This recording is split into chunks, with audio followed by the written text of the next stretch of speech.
Mesdames, Messieurs, bonsoir. Heureux de vous retrouver une fois de plus pour votre édition d'information dont voici les titres.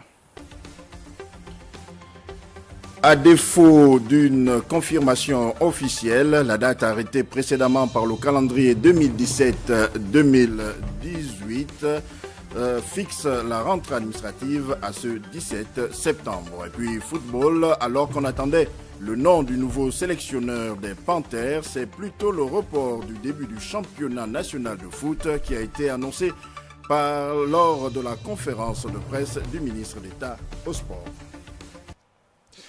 Mesdames, Messieurs, une fois de plus, bonsoir. Le président Ali Bongo Ondimba a eu un échange ce matin avec le président de la Commission de l'Union africaine, Moussa Faki Mahamat. Au menu des échanges, la tenue d'un sommet extraordinaire sur les réformes de l'institution panafricaine. Le compte-rendu d'Ali Ronald Radjoumba et Bartel Boisse. Le président de la Commission de l'Union africaine, Moussa Faki Mahamat, a été reçu par le président de la République, chef de l'État Ali Bongo Ondimba. Lors de cet entretien, les deux personnalités ont fait un tour d'horizon complet sur les réformes en cours au sein de l'Union africaine et la tenue d'un sommet extraordinaire mi-novembre pour accélérer ces réformes. D'autres sujets ont été évoqués, notamment la paix et la sécurité sur le continent. Le président Ali Bongo est en même temps président en exercice de la CAC. Et vous savez, l'Union africaine est dans un processus de réforme. Entre autres questions qui est sur la table, c'est la répartition, la division du travail entre les communautés économiques régionales et la Commission de l'Union africaine.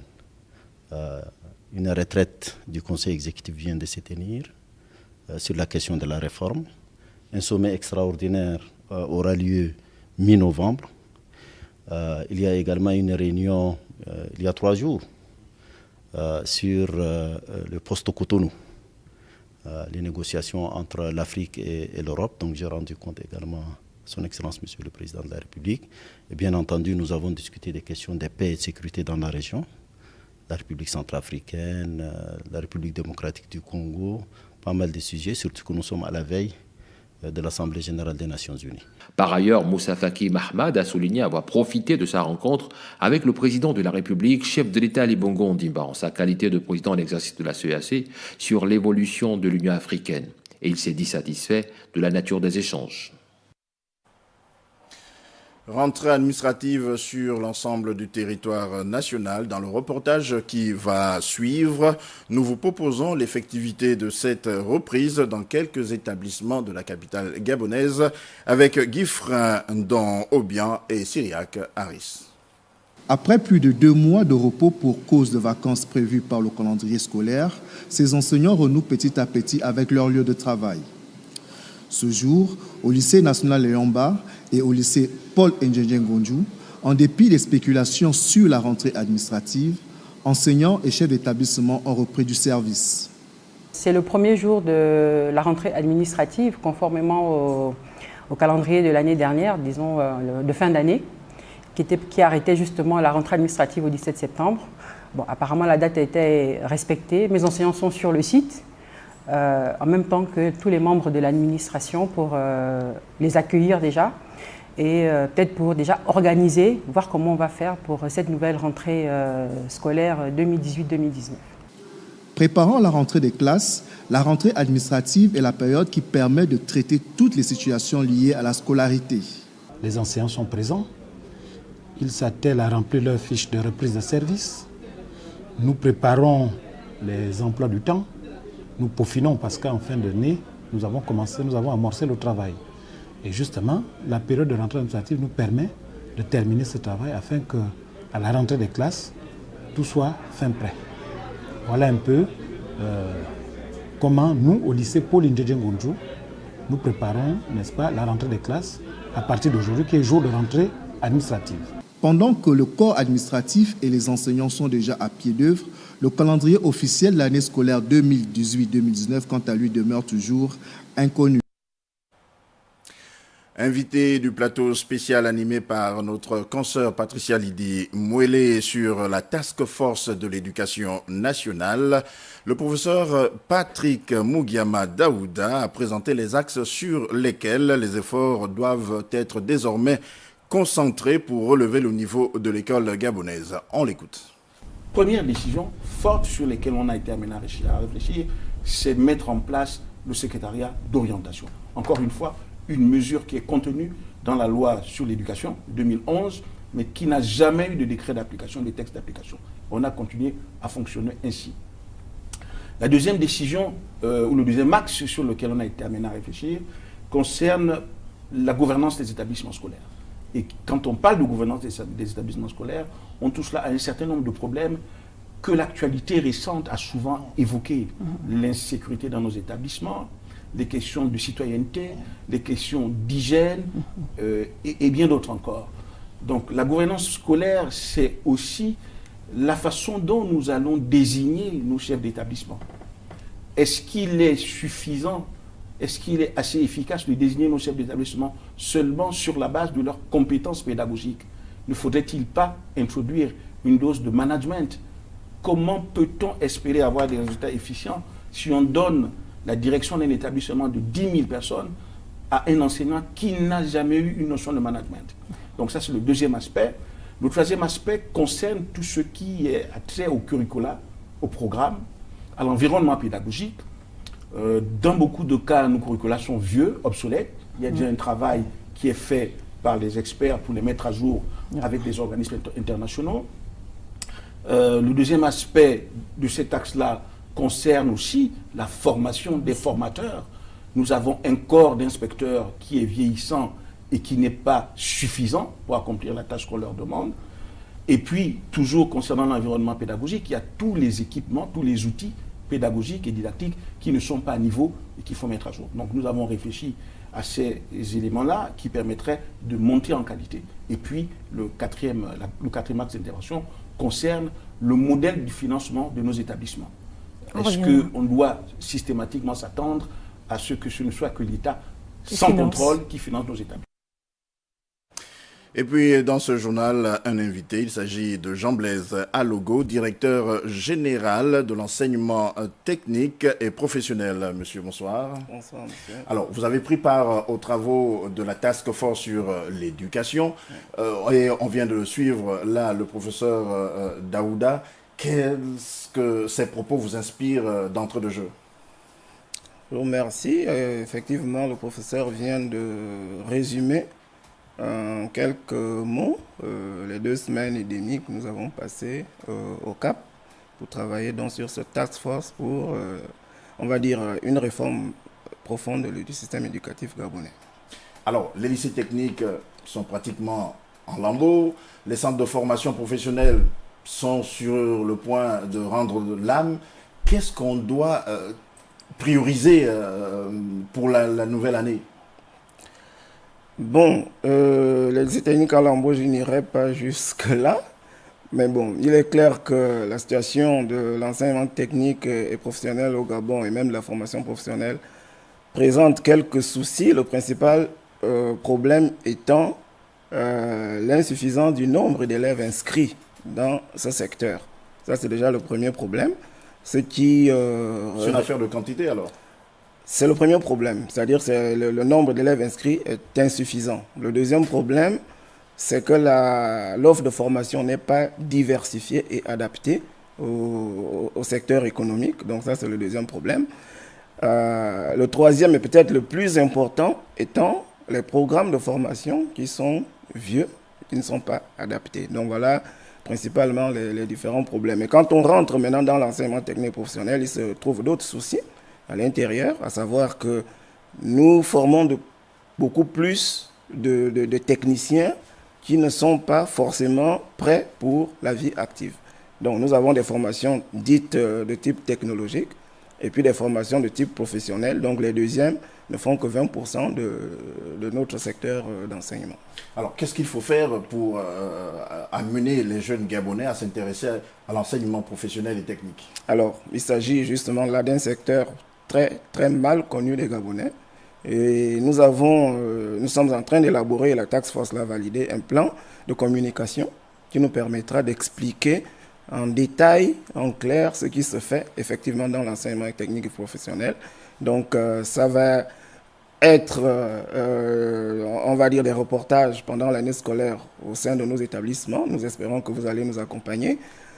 Ensuite, des journées portes ouvertes vers la fin de l'année et notamment à la fin de l'année, un forum de métiers que nous projetons et qui va regrouper et les opérateurs économiques avec un thème bien précis chaque année et l'ensemble des établissements de l'enseignement technique professionnel, de la formation professionnelle pour présenter ce que nos élèves sont capables de faire.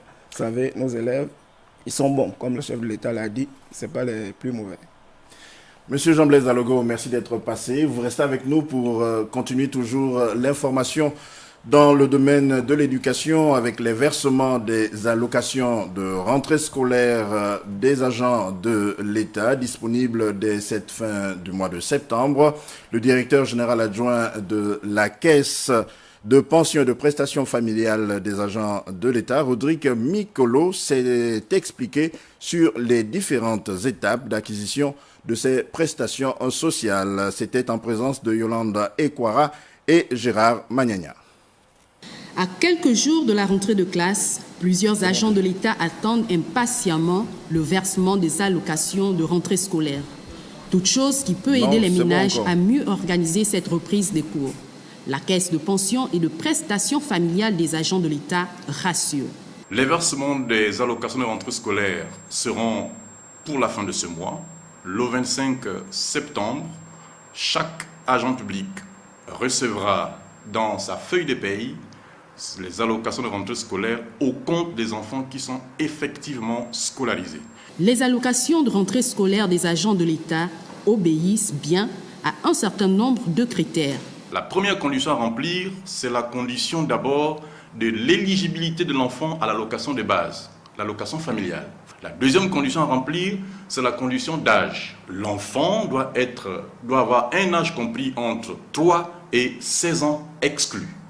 Et la dernière condition, c'est la production du certificat de scolarité qui atteste de la présence de l'enfant dans l'établissement scolaire, puisque l'État consent cette aide uniquement aux enfants qui sont scolarisés. Alors, il y a une exigence qu'il faut respecter, c'est celle du 31 juillet. Cette année, on a tiré jusqu'au 30 août, donc au-delà du 30 août, le certificat est inacceptable. Pour ceux des agents de l'État n'ayant pas respecté les délais de dépôt des dossiers, aucun rappel ne sera octroyé. Lorsqu'un enfant rate une prestation au cours d'une année, il n'y a pas d'effet rétroactif sur les prestations. Ce qu'il faut dire, c'est que la prestation est annuelle. Si elle est perdue pour cette année, l'année prochaine, vous l'aurez maintenant pour la nouvelle année scolaire. Donc, il n'y a pas d'effet rétroactif sur les prestations. Ceux qui ne l'ont pas eu l'année dernière ne peuvent pas prétendre, n'est-ce pas, à un rappel pour l'année 2018. La CPPF, pour cette deuxième édition de paiement des allocations de rentrée scolaire, a enregistré pour cette année 2018 115 000 dossiers ventilés par les différentes directions centrales des ressources humaines, mais 67 000 dossiers traités. Pour ce qui concerne les réclamations, seule la CPPF est en mesure de répondre à toutes les questions y relatives.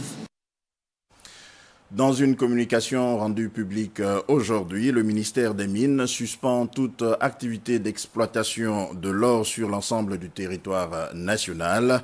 Nous écoutons le directeur général de la propriété et de l'exploitation minière, Revendine Didier. Ministère de l'équipement, des infrastructures et des mines. Communiqué. Suspension temporaire de toutes les activités d'orpaillage, de recherche, de production d'or sur l'ensemble du territoire national. Suite aux informations recueillies ces derniers mois par les services administratifs des mines et de l'environnement, ainsi que des forces de défense et de sécurité, il a été constaté un développement de sites d'exploitation sauvages et illicites dans plusieurs localités de l'intérieur du pays, faisant courir des risques graves de dégradation de l'environnement et de troubles à l'ordre public dans les zones géographiques concernées. Par conséquent, afin de mettre un terme à ces dérives au regard du caractère stratégique de cette substance pour notre pays, le gouvernement décide de la suspension temporaire et ce jusqu'à nouvel ordre, de toutes les activités d'orpaillage, de recherche et de production d'or sur l'ensemble du territoire national. Tout contrevenant à la présente mesure s'exposera à des sanctions conformément aux dispositions législatives et réglementaires en vigueur dans notre pays. En vue d'une application stricte de la présente mesure, le gouvernement mettra à contribution les forces de défense et de sécurité, les gouverneurs de province, les préfets et les sous-préfets sur l'ensemble du territoire national. À cet effet, des missions de contrôle et d'audit de tous les sites d'orpaillage, de tous les permis de recherche et d'exploitation, ainsi que toutes les autorisations portant sur les activités aurifères seront organisées dans les prochains jours. Au terme des dites missions, les opérateurs seront classés selon des critères de conformité légale en vue de permettre d'une part le renforcement de la protection des opérateurs respectueux des dispositions légales et d'autre part l'application des sanctions prévues par les dispositions législatives et réglementaires en vigueur dans notre pays contre les opérateurs reconnus coupables d'actes illicites. Fait à Libreville le 17 septembre 2018, le ministre de l'Équipement, des Infrastructures et des Mines, Christian Magnagna. Je vous remercie. Dans le cadre des préparatifs du mois d'Octobre Rose, la ministre d'État à la Santé, Denise Mekam, vient de s'entretenir avec une pléthore d'associations féminines dont les membres œuvrent pour le bien-être de la femme. Les détails avec Gabriel Guillain, les mamies. Octobre Rose, événement qui bénéficie de l'aide de la Fondation Sylvia Bongo Ondimba pour la famille, nécessite des améliorations pour le bon déroulement de sa 4e édition. C'est pourquoi le ministre d'État en charge de la Santé a initié cette rencontre avec les responsables des associations féministes. Objectif, proposer des idées en termes d'innovation pour ce mois d'Octobre Rose. L'année dernière, l'opération a eu un petit flottement. On n'a pas pris l'organisation en main. Et cette année, nous avons pensé qu'il faut qu'on fasse une grande opération, qu'on lance le 1er octobre vraiment de manière significative et de manière efficace. Vous savez que maintenant que vous êtes attaché à la santé, les questions de santé vous concernent également. Alors donc, les structures de santé vont accueillir les femmes pour le dépistage, mais ce qu'on voulait voir avec vous, c'est comment, et là je sollicite que chacune de vous nous donne une idée, comment vous pensez que nous pouvons faire ce lancement. En matière donc d'innovation, les activités sport, santé et fitness sont prévues par le ministère de la Santé. Des stratégies qui permettront certainement à ce département ministériel d'atteindre un grand nombre de femmes dans le cadre des séances de dépistage des cancers féminins qui auront lieu sur l'ensemble du territoire national. Concernant le dépistage du cancer du sein et du col de l'utérus, il serait justement judicieux que toutes les femmes et les jeunes filles, telles que moi par exemple, les jeunes femmes, nous soyons toutes disposées afin d'être sensibilisées parce qu'il en est de notre santé.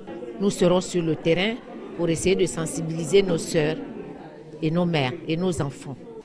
Le ministère de la Santé et de la Famille ambitionne dépister au moins 3000 femmes cette année.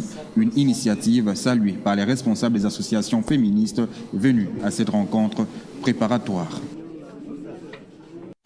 Quel est l'apport du Japon dans l'amélioration des soins au Gabon? Tentative de réponse dans ce reportage d'Éric Nzengi-Badinga et Pierre Claver est là. Le Japon apporte un soutien très pragmatique au Gabon dans le domaine de la santé.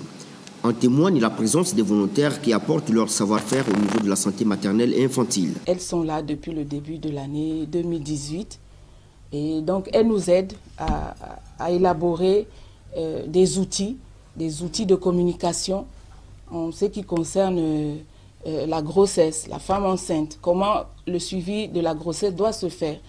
Comment la femme doit être préparée à l'accouchement. À Lambaréné, 2 autres volontaires tout aussi dévoués sont présentes à la PMI de l'hôpital Albert Schweitzer. La collaboration avec INO, ça se passe très bien. Elle nous a appris certaines choses qui se passent au Japon.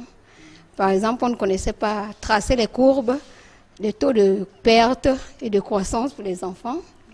On ne savait pas calculer le taux de perte des vaccins. Elle nous a appris ça. Ici, elle fait les gouttes épaisses, c'est les groupes sanguins. Ce qu'on fait ici, tout ce qu'elle apprend aussi avec nous. Le soutien de l'apport du Japon se matérialise aussi par la fourniture de 2 ambulances à l'hôpital Schweitzer de Lambaréné. Le fait d'avoir une ambulance permet d'évacuer de l'hôpital Rawiri, de l'hôpital régional, d'envoyer parfois nos malades vers eux ou bien de chercher des malades vers ici. Donc ça permet une étroite collaboration. Ici, à l'hôpital Schweitzer, nous faisons de la médecine générale et de la chirurgie générale. C'est-à-dire qu'on couvre à peu près, on va dire, 80 ou 90% des soins. Mais vous savez qu'il y a des soins spécialisés qu'on ne peut pas faire sur place. Donc les ambulances, ça nous permet d'évacuer ces patients vers des structures plus spécialisées. Le centre de recherche médicale de Lambaréné, un laboratoire mixte de recherche qui travaille étroitement avec l'université de Nagasaki, illustre de cette collaboration.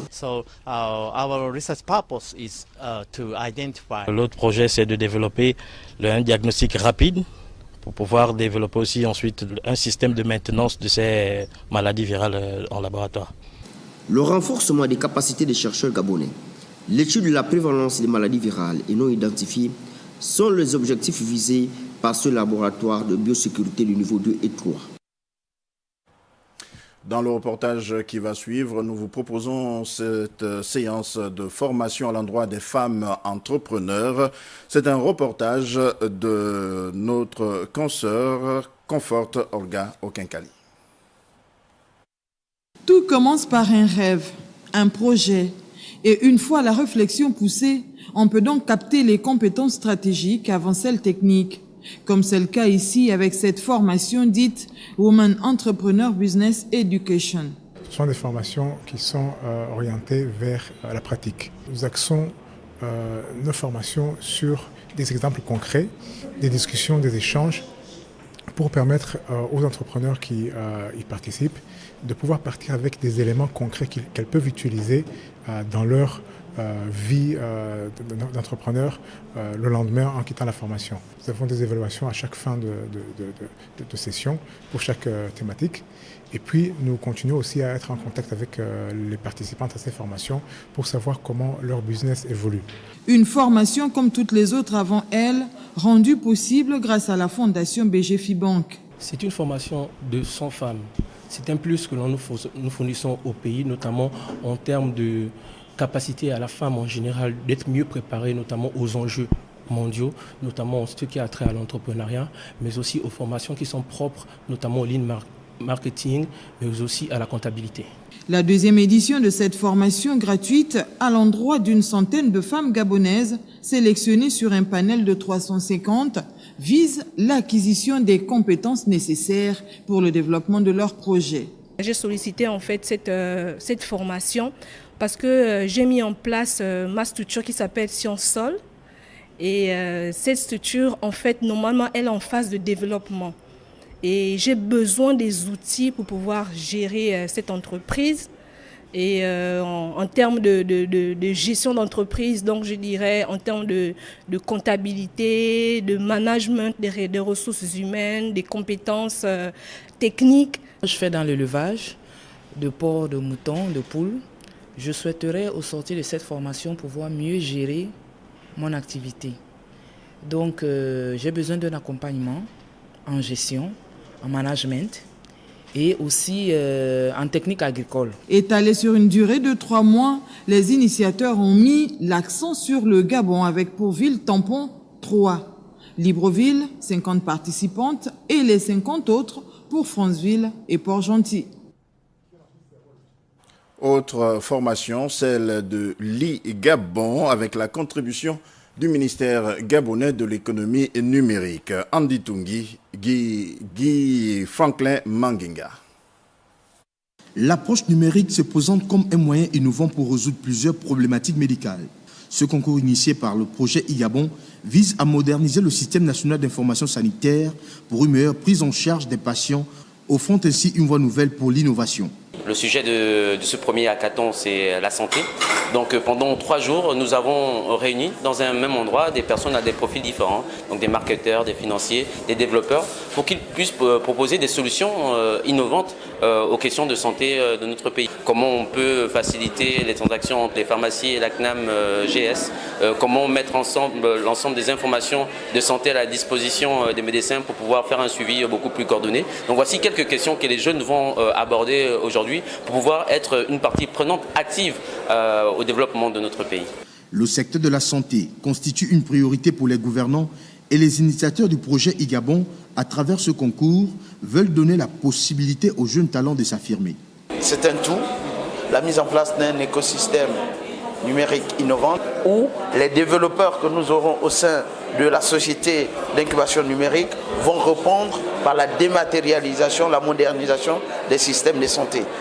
Plus de 100 participants qui sont là, qui sont porteurs d'idées, qui arrivent de différents univers, donc qui sont soit étudiants, développeurs, plutôt dans le marketing, plutôt dans la communication, d'autres qui sont designers, qui sont plus en infographie. Et donc l'idée, c'est un peu de les driver sur la première phase, qui est de structurer le concept de l'idée. Parce que pour toute problématique, il faut démarrer déjà sur une base solide, qui est une idée, qui va être posée, un concept, et l'accent qui est mis sur la dimension innovante de la solution. Lancé en juillet 2016, le projet IGABON est piloté par le ministère de la Communication et de l'Économie numérique, celui de l'économie et la Banque mondiale. Il a entre autres pour but de mieux orienter la politique de santé publique et de donner un accès équitable aux services de soins de santé de qualité à toute la population gabonaise.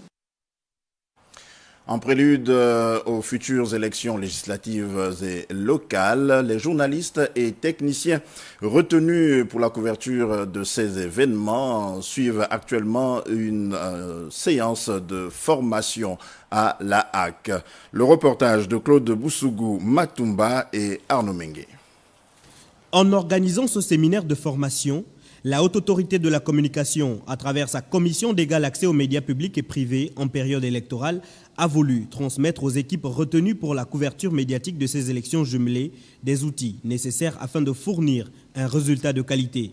Il est important que même si on est sur le terrain, d'être encadré, d'être repositionné, restitué par rapport à ce qui constitue à tout ce qui est lié aux règles du jeu. Par rapport aux missions de la Commission qui est celle de l'égal accès des médias aux candidats, aux partis et groupements politiques en période électorale. À l'auditorium de la maison Georges Rawiri, les journalistes ont pris des notes, mais aussi effectué des exercices pratiques sous la supervision du formateur. Le principe ici, c'est de nous donner les rudiments pour pouvoir respecter effectivement les principales consignes qui sont de veiller à l'accès équitable aux médias publics et privés à tous les candidats. Donc là, dans un premier temps, il était question de nous donner les grandes lignes qui vont nous permettre de débattre point par point et voir comment effectivement nous allons de façon progressive pouvoir amorcer en attendant justement la campagne. De l'autre côté, précisément à la salle de presse de la Haute Autorité de la Communication, les caméramens et monteurs ont pu assister à quelques démonstrations de leurs formateurs. Je pense qu'ils n'auront aucun problème sur les différents formats, la résolution de la vidéo, le problème de transfert de reportage. Donc c'est ce que nous avons vu cet après-midi. C'était édifiant parce que en fait c'était juste l'échange entre les formateurs et nous. Nous sommes tous professionnels, donc c'est juste quelques précisions qu'il fallait apporter sur les logiciels, les formats. Pour rappel, ce séminaire contribue à l'organisation des élections libres, transparentes et crédibles à travers une régulation indépendante, équitable des médias. Alors qu'on s'attendait à ce qu'il annonce le nom Du nouveau sélectionneur des Panthères du Gabon, le ministre d'État, lors de sa conférence de presse animée aujourd'hui, a plutôt précisé que le national foot de première et deuxième division était reporté à une date ultérieure. Nous l'écoutons au micro de Charles Ogoula. Et cet après-midi, il a été question d'harmoniser avec le ministre sur la date de la reprise du championnat au niveau de la première et la deuxième division.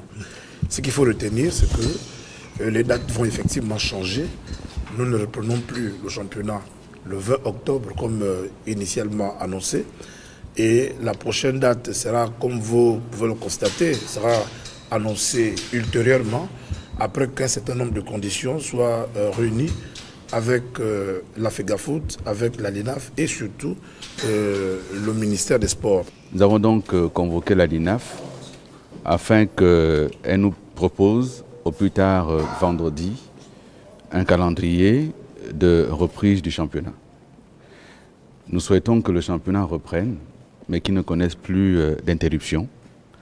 Et c'est pour cela qu'en même temps qu'il s'agit d'un calendrier de reprise du championnat, il s'agit également d'envisager toutes les options à proposer au gouvernement afin de sécuriser le financement et faire en sorte que l'État, comme on l'a déjà dit, ne soit plus le seul à financer le football.